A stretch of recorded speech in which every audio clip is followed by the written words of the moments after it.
And welcome everybody to another edition of the GSMC Football Podcast brought to you by the GSMC Sports Network. As always, I'm your host Kenneth Grunfelder, and it's great to have you guys here on this Friday, November 8th.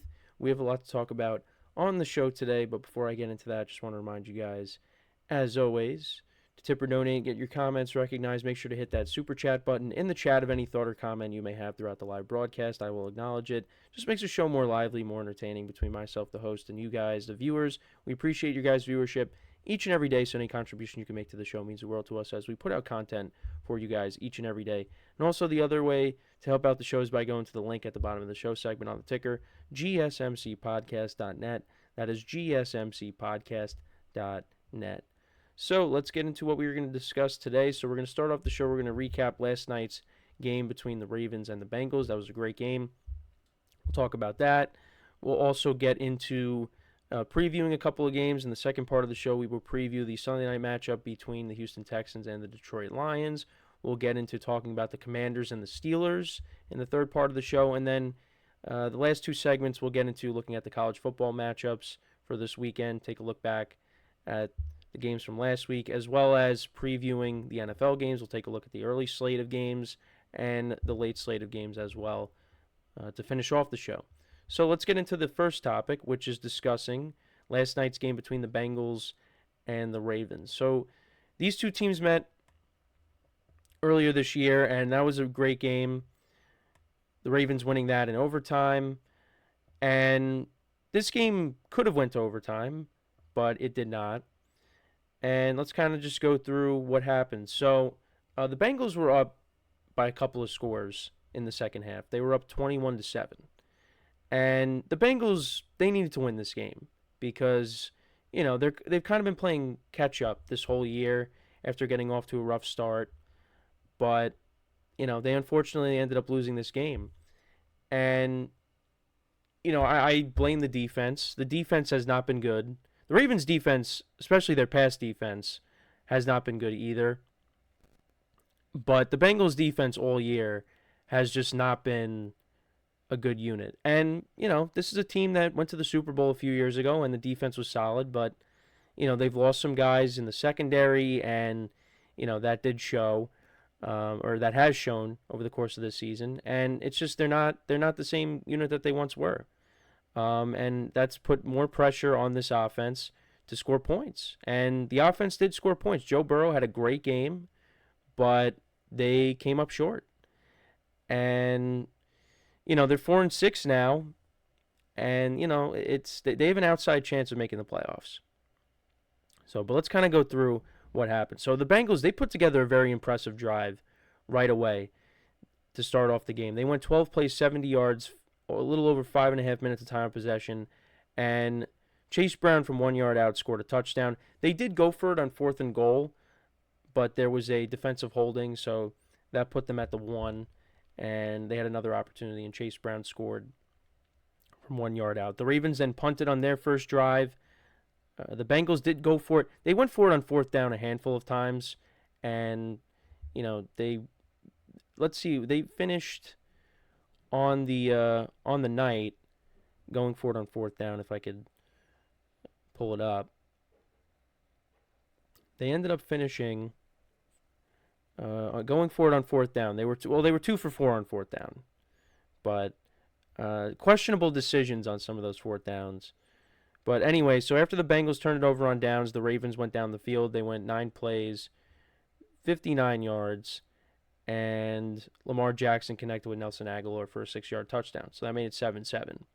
Then there were a lot of punts in the second quarter. The Bengals did go up 14-7 at the half. This was a Tanner Hudson touchdown from 3 yards out. So that made it 14-7 Bengals. And then we went into the second half. The Ravens got the ball to start off the second half. And one play, 67 yards. Joe Burrow connects with Jamar Chase, who had a big game, and we'll talk about him and look at his stats from last night. But that was his first touchdown, 1 of 3. So that made it 21-7. Then the Ravens punted, and this is kind of where the momentum of the game changed, because Chase Brown then fumbles at the Bengals 27 on 2nd and 5, and it was recovered by Roquan Smith. Marlon Humphrey forced it out, and the Ravens immediately turned that into a touchdown. Now, it was 2nd and 9 from the Bengals 11, and Lamar Jackson, is running backwards, and then he somehow, he gets towards the sideline, and he somehow maneuvers his way all the way down to the 1 yard line. I don't know how the Bengals just were not able to tackle him, but he gets down to the one. I don't know how he didn't score at that point. But then Derrick Henry, who was quiet on the day, the Bengals at least did a nice job at containing him for the most part. He scored from 1 yard out. So that made it 21-14. And yeah, like I said, that's when the momentum changed. Then the Bengals punted, and then the Ravens went 3 plays, 92 yards. And the big play was on 3rd and 2. Lamar Jackson connected with Tylan Wallace. And I don't know how the Bengals didn't push him out of bounds. And I guess, some players gave up on the play because they thought that the play was over, and he did get pushed out of bounds, but he didn't. And he took it 84 yards to the house, and that made it 21-20. And Justin Tucker missed the extra point. Then the Bengals, they went for it on 4th down, and they turned it over. And again, on 4th and 2, Joe Burrow is just throwing it deep to Jermaine Burton. You just got to get 2 yards. Why are you throwing it deep? And they did that earlier in the game, too. I don't know why they're throwing it deep. And then the Ravens immediately turned that into a touchdown. On 3rd and 9, Lamar Jackson connects with Mark Andrews for an 18-yard touchdown. They go for 2. Lamar did a read option play, and he scored. So it was 28-21. But then literally one play, Joe Burrow connects with Jamar Chase for 70 yards to tie the game. So that was his second touchdown. Then, this was back and forth. Then the Ravens answered. They go 11 plays, 70 yards down the field. Lamar Jackson connects with Rashad Bateman on 3rd and goal from the 5. And that leads to the Ravens going up 35-28. And then the Bengals, they go 9 plays, 70 yards in a little over a minute.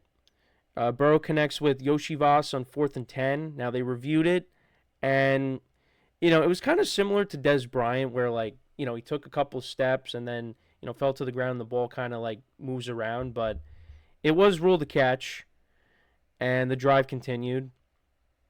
You had a face mask penalty, and then a roughing the pass. Well, so you had a face mask penalty on the Ravens. Then after that, Burrow connected with Jamar Chase for 21 yards, and then there was a roughing the passer penalty on that. So that brought the Bengals all the way down to the Ravens' 12. Then there was an offsides. And then on 3rd and 3, Burrow connects with Jamar Chase for his 3rd touchdown. Now, the Bengals went for it.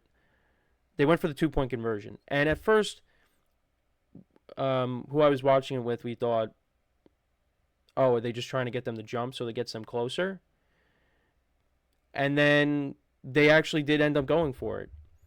And Burrow tried hitting Tanner Hudson, but it ended up being incomplete. And at the end, you see Mike Gesicki go over to the ref because he was looking for calls all night. But that one, maybe they missed. But I don't know why you're not going to Jamar Chase in that situation. And, it's kind of tough because my instinct was, well, I'd kick the extra point to go to overtime. But then you have, some of my friends were saying that was the right call because whoever got it probably wins the game. And that is true because the defenses just couldn't stop anything all night. So, but there were some penalties that were missed. There was a face mask penalty I know there was a face mask penalty on the Bengals' last drive, but there was one before that wasn't called. That was blatant. And I saw it real time. I saw the hand go into Burrow's face, and I'm like, is that a face mask? And then they showed the replay, and I'm like, yeah, that was a face mask, and they missed it. So that's, another Thursday night game where they just miss a face mask penalty. Now, the Darnold one was a little more egregious because he got thrown to the ground, and, the player on the Vikings, or the player on the Rams is putting his hands on his helmet because he's like, no, that's costly, and the refs didn't call it. So he got away with it. But that was another face mask penalty that was missed. So, but the Bengals did go down the field and score a touchdown anyways. It's just they went for 2 and didn't get it. And then they tried an onside kick. They did not get it. And the Bengals dropped to 4-6 on the season. And the Ravens improved to 7-3. Both quarterbacks were unbelievable. 8 touchdown passes between the two quarterbacks. Joe Burrow went 34-56 for 428 yards, 4 touchdowns, no interceptions. They only ran the ball for 49 yards. They're not a very good running team. And Khalil Herbert actually made his debut with the Bengals last night because Zach Moss is out. They traded for him from the Bears. And the first play, he fumbles. But they were able to, retain possession, but not a good way to start your Bengals career with the fumble. But like I said, they got back on it. Lamar Jackson went 25 of 33 for 290 yards and 4 touchdowns. Derrick Henry only 68 yards on the ground and had a touchdown, of course. He has scored in every single game. Tylan Wallace, 3 receptions for 115 yards, 1 touchdown. Mark Andrews had 6 for 68 in a touchdown. Rashad Bateman, 6 for 54 in a touchdown. He's had a good year for them. Aguilar had a touchdown as well. 3 sacks of Burrow. But I did want to get into Jamar Chase's performance because he was unbelievable last night. That's something else. That's for what we're going to do in the next part of the show. But Jamar Chase, 11 receptions, 264 yards, and 3 touchdowns. He was unbelievable last night. And it was in a losing effort. And he once again said, I'm always open. They talked about the 2-point conversion, that he was open. And that's who I think Burrow should have been going to regardless. I mean, I guess maybe he just didn't have the time, and that's why he got rid of the ball. But I felt like you should have been going to Chase on that play regardless. But, again, I'm not the quarterback, so, I don't know what Burrow saw that, I guess he thought he could fit it into that window to Tanner Hudson, and it didn't happen. But Jamar Chase was unbelievable last night. And he got me in half PPR. He got me 49.9 fantasy points. And my friend had Derrick Henry and Chase Brown. So, and Derrick Henry was quiet. The Bengals defense did a nice job at holding him down last night. Other than, the 1-yard touchdown, which I don't. Again, if Lamar Jackson scores, and Derrick Henry does not have a touchdown last night. But it was a very entertaining game. It was a lot of fun to watch. But it's a tough loss for the Bengals.